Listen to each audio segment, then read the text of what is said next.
Pēc tam, kad brālis Smeils bija aicinājis savus ļaudis atgriezties savā draudzē un apsolījis tiem brīvību garā, es rakstīju sekojošu vēsti ticības ceļam.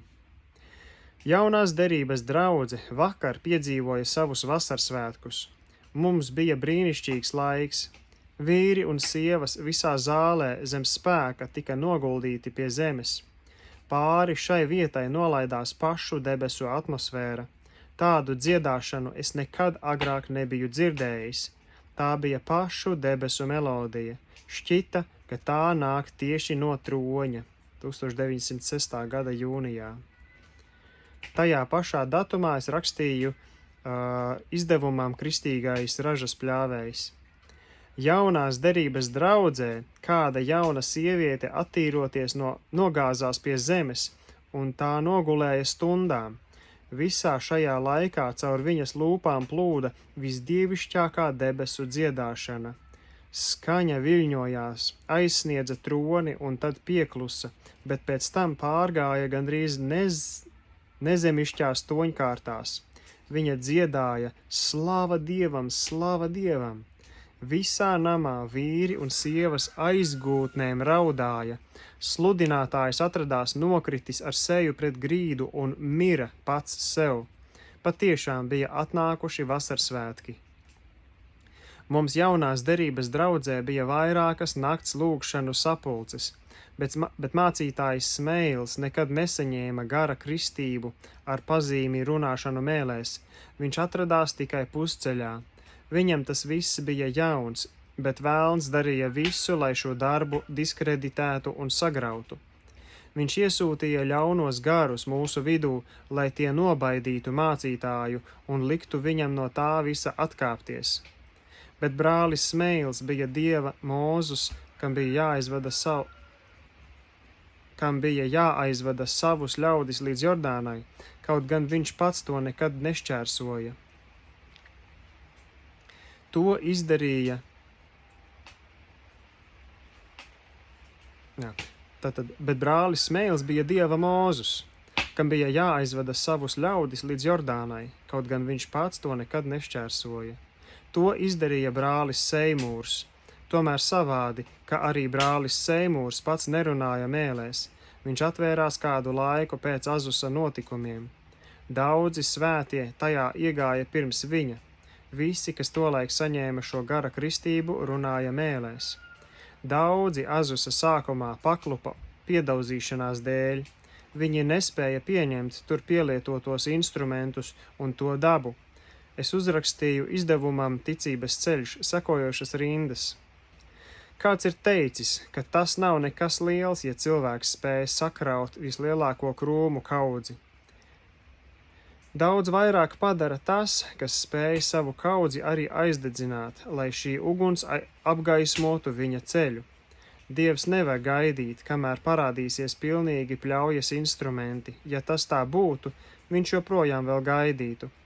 Luters pats pasludināja, ka ir bijis tikai koku gāzējs.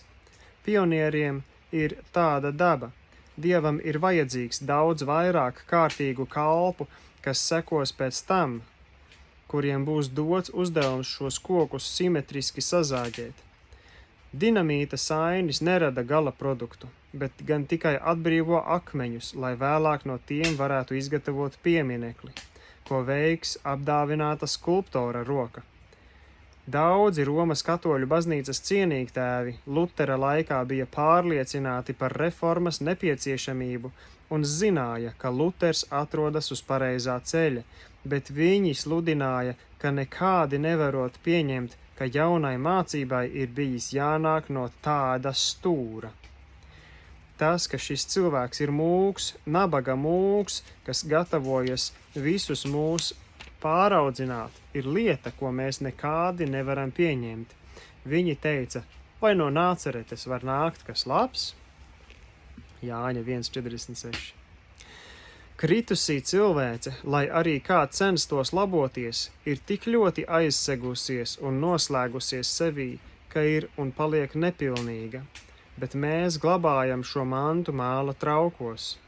Atsauce 2. Korintiešiem 4,7. Visu jauno eksperimentu embrija stadijā ir vajadzīgs daudz pacietības, dēļ dabiskā cilvēces vārguma. To vidū, kurus pirmos sasniedz atmoda, vienmēr ir daudz rupju, impulsīvu, nepilnīgi līdzsvarotu garu. Tādos brīžos mūsu Dieva gara izpratne ir tik ierobežota, ka mēs vienmēr esam gatavi izdarīt kļūdu, neizšķirot visu, kas patiešām var nākt no Dieva. Mēs varam lietas izprast tikai daļēji, salīdzinot reālo faktu ar to, kas mums pašiem ir atklāts garā. Iekrist spriedumu gūstā vienmēr ir bīstama lieta. Tātad netiesājiet priekšlaikus, 1. korintiešiem 4.5. Tā ļaužu kompānija, kas tika pielietota Azusa misijā, kurai bija tam visam jāizlaužas cauri, bija mazais Gideona karaspēks.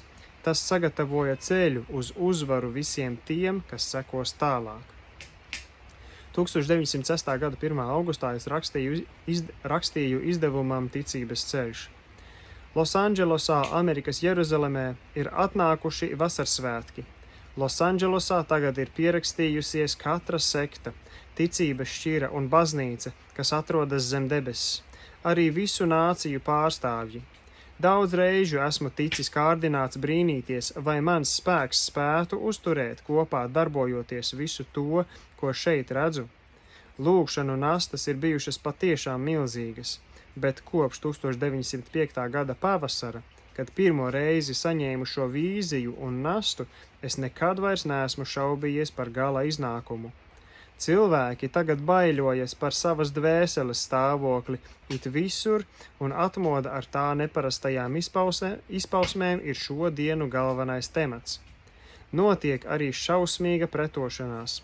Laikraksti šeit ir īpaši indīgi un vairumā gadījumu pilnīgā neziņā un nepatiesi savos apgalvojumos. Tāpat pretī cīnās dažādas pseido-reliģiskās sistēmas un maldu sludinātāji. Bet, un citāts no Bībeles, es padarīšu tiesu par mērauklu un taisnību par atsvaru, krusa aizraus melu aizsegu, Jesajas 28.7. Viņu melu aizsegs ir atsekts. Cauri pilsētai plūst vārena šķīstījoša straume, Dieva vārds paliek nesatricināms. Pretošanās un vajāšanas ir spēcīgas. Pat policija ir saņēmusi pavēli pārtraukt sapulces. Darbs tiek slāpēts caur fanātiskiem gariem, kas pilsētā ir pārāk daudz. Tas ir Dievs un velns nostājušies viens otram pretī ķēnišķīgā cīniņā. Mēs varam darīt visai maz, kā tikai noskatīties šajā milžu cīņā un lūgt. Svētais gars pats uzņemas vadību, atstumjot malā visu cilvēcīgo palīdzību. Un bēdas tam cilvēkam, kas iestājas šajā cīniņā neprasmīgi un sautīgā veidā cenšoties to vadīt vai kontrolēt. Gars nepieļauj cilvēku iejaukšanos nekādā veidā. Cilvēcīgie instrumenti šeit ir par vājiem. Mūsu sirdis un prāti tiek vadīti virzienā pret to kungu. Sapulcējušos pūļus ir jāpieved tam kungam. Viņš glābj un nevis mēs. Tāpat novērojama liela sajūsma starp negarīgajiem un neizglābtajiem. Tagad šeit savus pārstāvjus ir deleģējusi katra viltus reliģija, kas atrodas zem saules. Līdzīgi Jeruzalemes vecpilsētai, pasaulē nav nekas līdzīgs sastopams. Losandželosa atrodas tieši pretējā pusē zemeslodei, pusceļā apkārt pasaulē, apstākļos, kas ir ļoti līdzīgi. Šeit ir visas tautas, kas ir pārstāvētas Jeruzalemē.